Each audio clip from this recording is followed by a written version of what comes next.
Good morning, welcome to Planet Mojo. Today I'm going to pre-wire this wall for that mini split.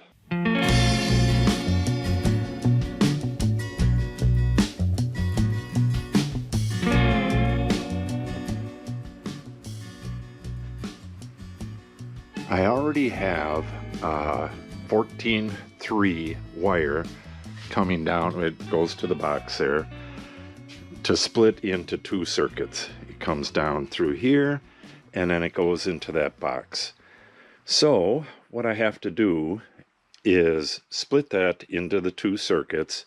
I need to run one circuit over to here, and that'll cover this box and that box, and then the other separate circuit will come up, follow this, and go up right into this area somewhere here, which is what I'm going to have to figure out between the bracket and the unit itself. I'm going to have to figure out how far down.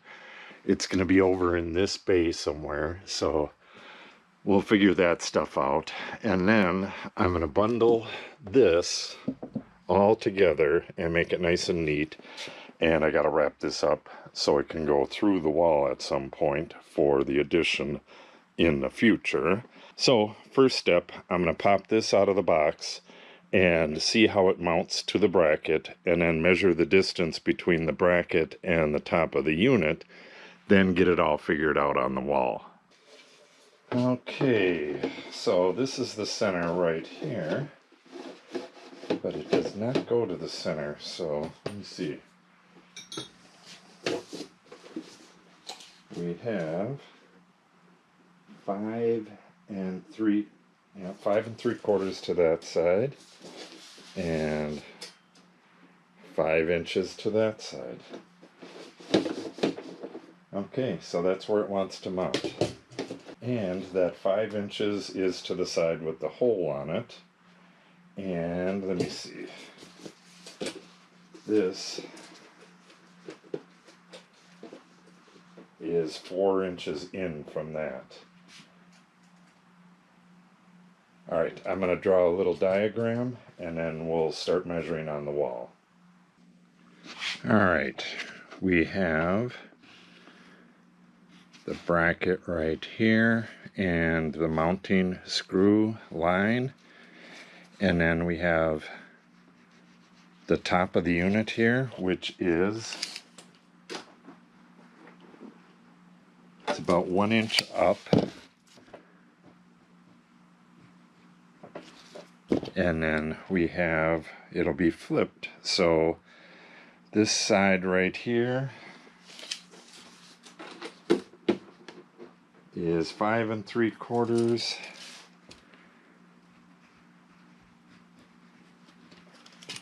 and the other side is, the other side really doesn't matter, but the other side is 5, and then the opening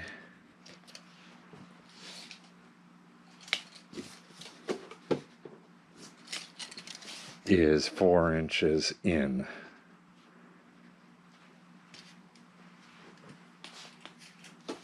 And it's centered, it's about 2 inches up. Alright, now I'm going to take a look at what their instructions say, but I don't think they give you instructions for pre-wiring your wall. Okay, on our ceiling we're going to have 5/8 inch drywall, and then on top of that we're going to have 3/4 inch beadboard. So the 5/8 plus 3/4, we'll just call it 1.5 inches. So if we go 1.5 down, and then we have 1 inch at the top here, and they say 4 to 6 inches or more. So we'll just go right at the 6 inches here. So from the top it's 7.5 inches, 8.5 inches to the bracket. So alright, 8.5 inches down, and then they have this at 1 15/16, I believe, These are really small. I'll get to that once I get the bracket up. So now I'm going to tack the bracket in place there, get some measurements, and then figure out where my wire needs to go. All right, on further consideration, I'm going to have to put a chase in the wall. There's no way on earth I'm going to be able to, once the wall's put together, I'm not going to be able to drill through the drywall, then 5.5 inches of insulation, then the OSB, then the foam, and then I still have 1.25 inches plus the siding on the outside. So, I mean, that's a big distance to get through, and it would just be a huge mess. It'd be a lot better if I drill a hole and put the pipe in there, and then I can foam insulate along one side and then get this nice and packed in around it and foam around the hole that goes through. It'll be nice and tight, and then once I get the lines going through here, I can insulate this tube as well. I did something similar on this one. Well, while the AC is off, maybe I can show you that. It's not off, but oh well. You could see I have a 4-inch pipe coming through there, and then I goobered in some foam insulation on the inside and on the outside and on the inside. So that's completely sealed up. Bugs can't get in there, air can't get in there. So that's what I'm going to have to do. This is a 3-inch pipe, and it should work just fine. They call for a 2.5-inch hole, and this is, I believe, yeah, exactly 3. So it's bigger than they call for. And this hole saw should get the hole cut for me. Now all I need to do is find out the exact location and the angle it needs to be. So for my wiring, I was thinking of going through the stud and then coming up right into here, but this right here, let me take this bracket off, this will be coming out and going straight from here. So this whole area right here is wide open. So I think I'm going to come out of the wall right here and then just have a good amount of wire. Then I can wire it over and up, and the terminal block is up in here if I remember right. It doesn't matter if it comes out in the center and it's long enough, I can go to either side. So that part is easy. The wiring just needs to come back over, up, and then it'll be loose until we put the drywall in, and then we'll just cut a hole in the drywall and pull it in as we're putting the drywall in.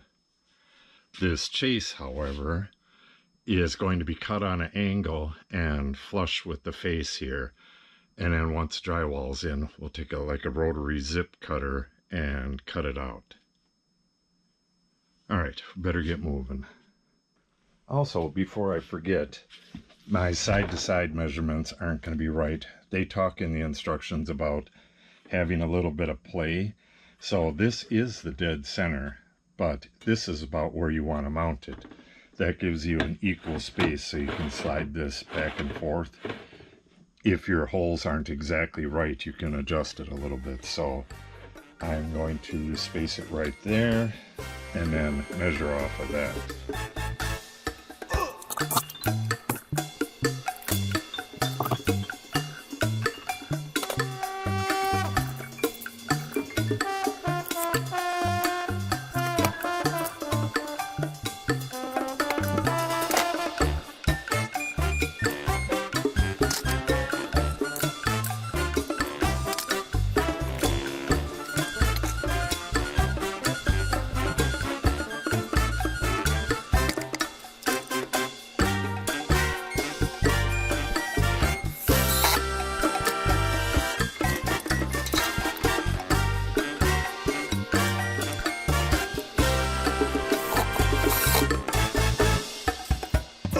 Okay, with the bracket installed, I went off this bottom lip and marked the bottom here, And then according to the instructions, they're going off the bracket, and we have about 2 inches, 1 15/16 up from the bottom of the bracket. I just went 2 inches up from the bracket, and then they have an angle here. They just mark it as 3/16 to 5/16 of a drop over the thickness of the wall. But they don't specify how thick the wall is. That's just really stupid. Just give us a damn angle, or give us common angles for different wall thicknesses. This is a 2x6 wall, but it has foam on the outside and furring strips and stuff, so it's quite a bit thicker. So I'm just going to go with 5 degrees. I cut this 2x6 at 5 degrees. So if I put that up against my mark, right like that, I can trace a line down the top of that and across the back, and then get to my center hole. My center hole will be, I think it's 3 3/4, something like that. I'll get the dimension. That's where I got to drill my hole, and I got to go down at a 5-degree angle, so I can use this as a guide.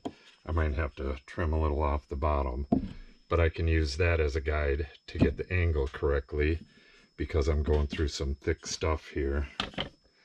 Then I can mount my tube, and I cut this tube at 5 degrees on either side. And what I did, the way to do that is to use the writing on the tube and get that dead center at the top, and then make your cut. So these cuts are like that. It's kind of hard to see them. So with this sideways like that, well, actually it will go like this. That's exactly how it'll sit in the wall. And I've cut this so that it doesn't quite go through the foam on the other side. At some point when we do the addition, well, no matter what, it's going to come out of the wall on the other side, and then come back and attach to this furring strip, and then go down to the mini split. Well, actually, it'll come out of the wall and attach to this furring strip and go down to the mini split over here. We have water on this side. So that's my plan. I just got to draw that line and start drilling. All right. So, stay. All right, we have 2 3/4 of an inch from the edge of the bracket. That's the measurement I came up with on site. So, okay, so it's going to be 3 inches.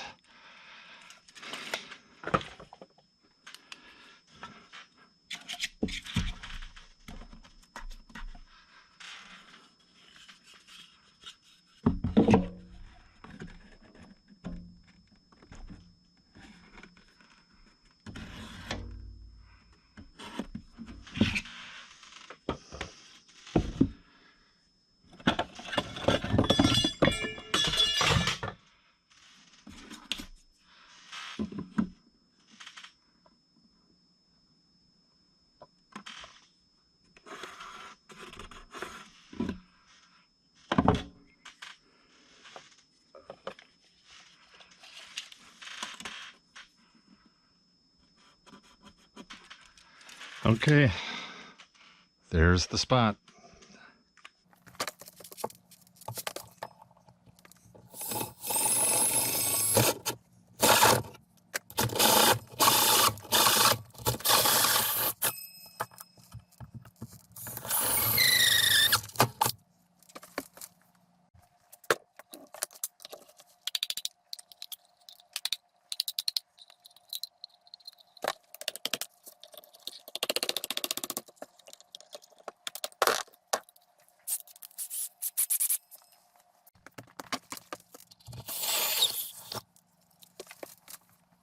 All right, there is my hole. Nice and clean. Okay, now what I got to do is get the pipe mounted in that hole, and the hole is oversized by a 1/4 inch all the way around. So I want this stripe, or this text, to be facing the stud here, and I want it to stop about a 1/4 inch from the outside. And I'm thinking the way to do that is to connect this pipe to a piece of 4x4 or 1x4 and just strap it, take this off and screw it in place.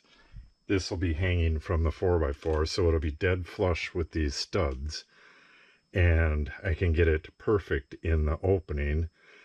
Then I'll go in with the orange foam, the expanding foam, and foam around it, and that'll hold it in there permanently. Then I can take that board off, and then when we put the drywall, we'll just drywall right over it. Then when it's time to mount, all we got to do is poke a hole in the drywall and then take a zip router and route around, and we got a nice hole to the outside. So I got to find a board to mount this to and a way to mount it. I'm thinking Gorilla Tape would probably do the trick. Let's see what I can find. Alright, before I get too far, this board right here is cut to the outside length of those studs. This is my center line, measured from the far side of the 2x4. I'll show you how that goes. Right like that. And this is the distance between the center of this board and the top of the board, and then a level line across.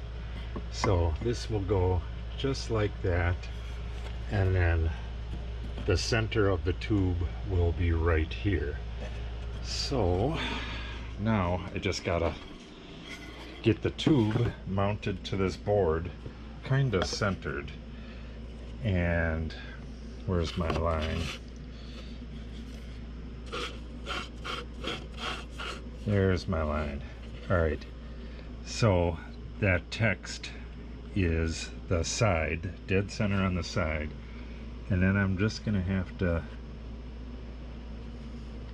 kind of fudge it to get it exactly where it needs to go, but that's about it right there. Now I'm just gonna hold it down nice and tight and take some of my Gorilla Tape. This stuff is the best stuff in the world. I taped an air conditioner when my son and his fiance stayed over. I taped an air conditioner 2 years ago, and that tape is still on there. I just taped the top seam so it wouldn't leak. Stuff's still on there. It's been exposed to 2 winters and, well, 2 summers now. Alright, so I'm going to tape that on, then I'll screw this into place, foam it, and then get on with the wiring.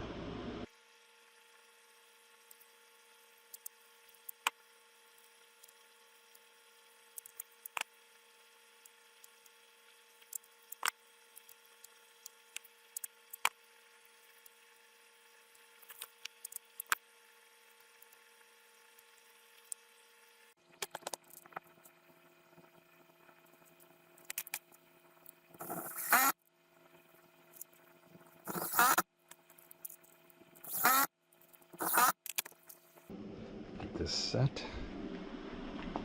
and we'll do the top first.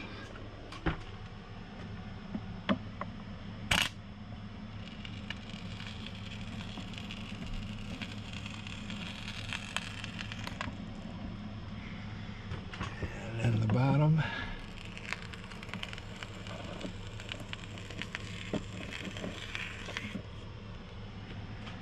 And that should do it. Gotta go clean my gun. Alright, I got the gun cleaned. You gotta clean off this tip, otherwise it accumulates on there. If you need to know more about these industrial size, or not industrial size, professional size cans of great stuff in the gun and stuff, watch the videos of me doing the insulation up here, this stuff here, I still have to finish this. Now that I put a can on here, it lasts about a month if you put a can on. So I usually write the date that I put the gun on the can.